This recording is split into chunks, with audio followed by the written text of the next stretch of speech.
I've been doing this stuff like non-stop for so long. So maybe like 5 years ago, I started doing pickup, and I'm like an obsessive person. So before pickup, I was like really obsessed with my body and being really fucking healthy. So I had like really solid six pack, and I was just obsessed with my health, and it was almost like fucking overkill because I'd probably spend like 3 hours working it every single day, which is actually counterproductive.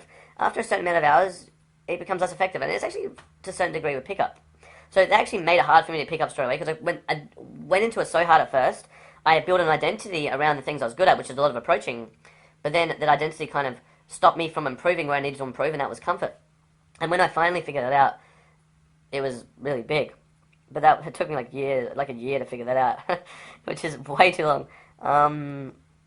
But like, what kept me motivated? Well, I never was really good with girls outside of game. Outside of game, I mean, I might have met some girls through social circle, but not many. But just since I had like this kind of like ability to talk to people on the street and possibly make something happen, and now I can meet girls any fucking day I want and make something happen. That's motivation in itself. And when you do something for long enough, it just becomes a habit, and it becomes just your identity and what you do to a certain extent. So that's what it is. And I really enjoy doing it. And it also enables me to travel. I fucking love traveling. So when I first started like saving up heaps of money to travel and to meet girls, that's what really kept me at it. Like to travel, meet different girls from different places, and also discover new places and relate all these things together.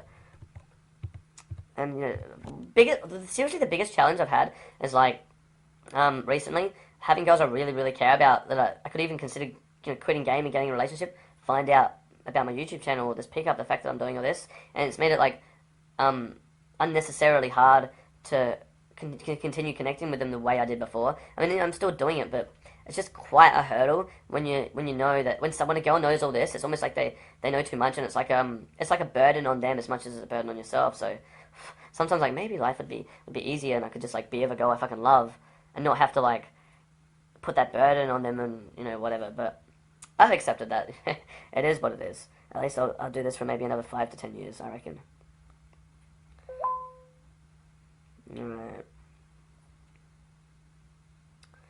I've been thinking about the get out of jail free card, so yeah, okay, you're referring to when it gets a little bit awkward, when you feel like you just need to leave, you can just say, let me do your thing. I feel like I'm interrupting you. I'll let you to it. Like, just walking off and politely excusing yourself. Just get out of jail free card. So it's like feeling comfortable in a situation knowing that you can leave at any stage. And if you feel like you can leave at any stage, it also makes the girl feel comfortable because she knows that you're not going to try to, make an arranged marriage or try to, like, follow her home. Because a lot of, some girls actually think when they talk to a guy, they're going to follow them home. So they have to be, like, harsh, or they have to kind of act a certain way to, not lead them on. Whereas if you let the girl feel like you could leave at any stage, she's not going to feel like she's going to lead you on because she knows that you're socially intelligent enough to excuse yourself when it gets weird or you overstep your boundary or whatever. So it takes so much pressure off the girl and it allows her to be herself a bit. So yeah, in terms of marketing theory, okay, it's fucking big, right? So this thing of like a salesman, right? There's a salesman who just wants to get the fucking sale, right? He wants to get the sale to prove to himself he's a good salesman. So he's got the flyer, right? You're walking down the street, and he's like, take this, buy this, like, sign up for this fucking thing, right? Or whatever it is. And you're like, you think two things. Either I talk to him and have a good conversation, even though I don't want to buy it, but then I might trick him into thinking I'm going to get the sale, and I don't want to trick him into that because then I feel like I'm leading him on to the sale, and then he's going to make me feel bad for not wanting to get it since I talked to him, or I could just ignore him and walk off. This is how a girl feels, right? Because if she feels like she talks to you, and she's not necessarily interested, she just talks to you to want to get to know you, she might think that you're going to take that the wrong way and think that now it's a done deal. That's what it feels like for a lot of people. Salesperson, you don't want to talk to the salesperson because you know they're going to try to sell you. Whereas if the salesperson wasn't actually trying to sell you, they just talked to you, and the moment they realized that you might be interested, then they started telling you how, the good things about it and what they could get out of it and stuff, rather than trying to tell you before you're even interested. That's the difference right there. It's fucking big, but people don't get it because, there's an identity around it, and they just want the sale to prove something to themselves, so then they can feel good, and after they get the first sale, then they can be a better salesman because there's less pressure on them. When there's less pressure on them, they can make more sales because people feel more free or whatever. It's like a combination of abundance, being relaxed, chill with yourself, and then getting these techniques right, getting the first part right, which I'm going to talk about in a bit, the first kind of like 6 to 8 steps or whatever that we've been talking about on the Day Game Phone Game. Can you recommend any good travel camera for possibly recording day gaming, high quality photos, trying to get some shots? Alright, well I'm not going to say it in this video, but if you're so inclined enough to follow me on Instagram, Brad Social. Go through my photos. I have a photo of a camera, and that's the camera I use for day game, and it's really, really fucking good. So you can do your research on it and you'll find that, Brian. Fucking sick infield camera, one of the best in the world. What's a good way of learning storytelling and pickup? So this is one thing I fucking sucked at when I first started, because I would always try to use routines, and the only storytelling routines I had were like fucking canned, or this is complete bullshit. But storytelling is really important. It needs to be more about telling your story in the moment, right? So the best thing about storytelling, it gives the girl context of who you are and what you're doing. Because if she doesn't know anything about you, she doesn't know anything like that you're doing. She can like kind of put you in a box that you don't necessarily deserve to be in, or like it takes a lot of pressure off of a girl to know that you're like a real fucking person, right? So and also if you tell someone your story and make it look like you have shit you're doing, the girl's not going to feel like you're going to follow them around, or it's going to take a lot of pressure off because they know that you have shit to do. And it's not only is it interesting, like they're like, oh, here, why is he going to follow me when he has his own fucking life? So storytelling conveys a lot of value in all these different ways. I mean, it can show emotion, it can show that you care about people, it can show you've got a lot of shit going on, you've got your own fucking interests. It can show that, other people have been interested in you in the past, but you obviously don't want to brag about it, so you want to tell it in a natural way. So that's literally, it starts with telling the girl what you're up to in the moment. What are you doing right now? Like, because if you're going up and picking up a girl, the only thing that's in front of her face is you talking to her. So all she knows about you is that you talk to girls. That's not a good story. So you have to tell her more than that. You have to give her some context to why you're talking to her that's not pickup. So it's like, you're on your way somewhere doing this, but then you kind of bumped into her. So what was that for you? Are you traveling? Are you seeing the opera house?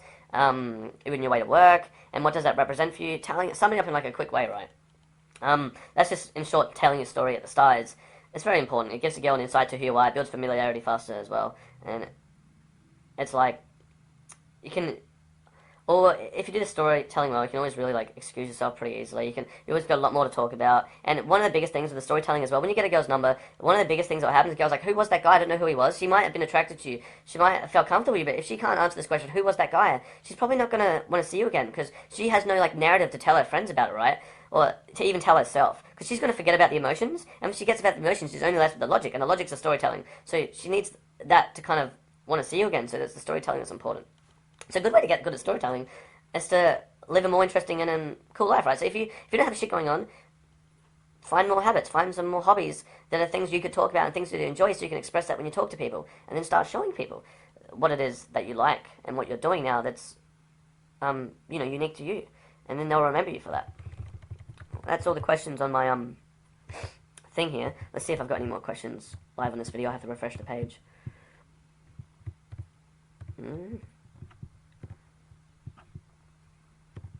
Oh, cool. I've got 2 questions. Only one.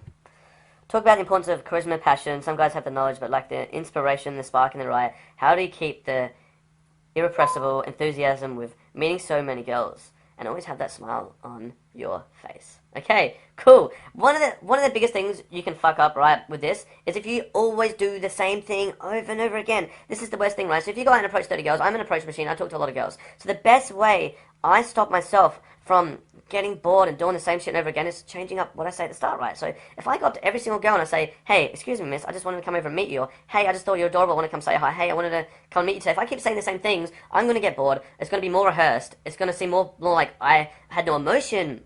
There was no nervousness, there was no expression, there was no inspiration, there was no curiosity, because I almost already know the outcome because I've been doing it so many times.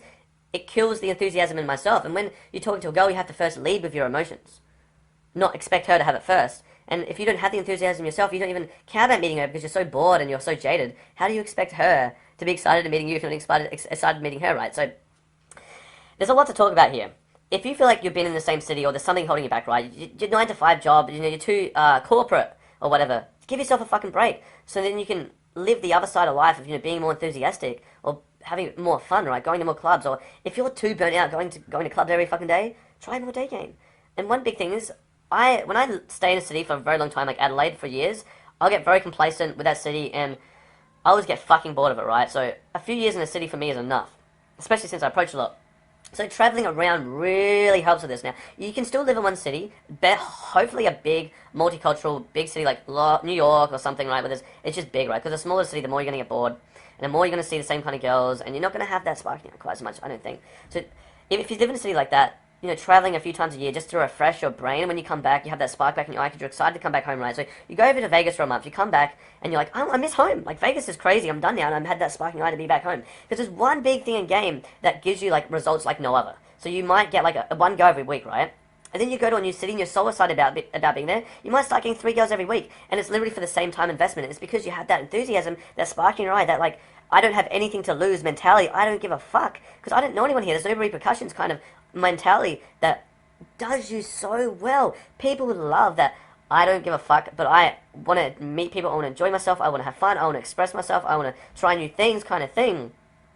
It just does you so many favors in so many ways. So when you've got that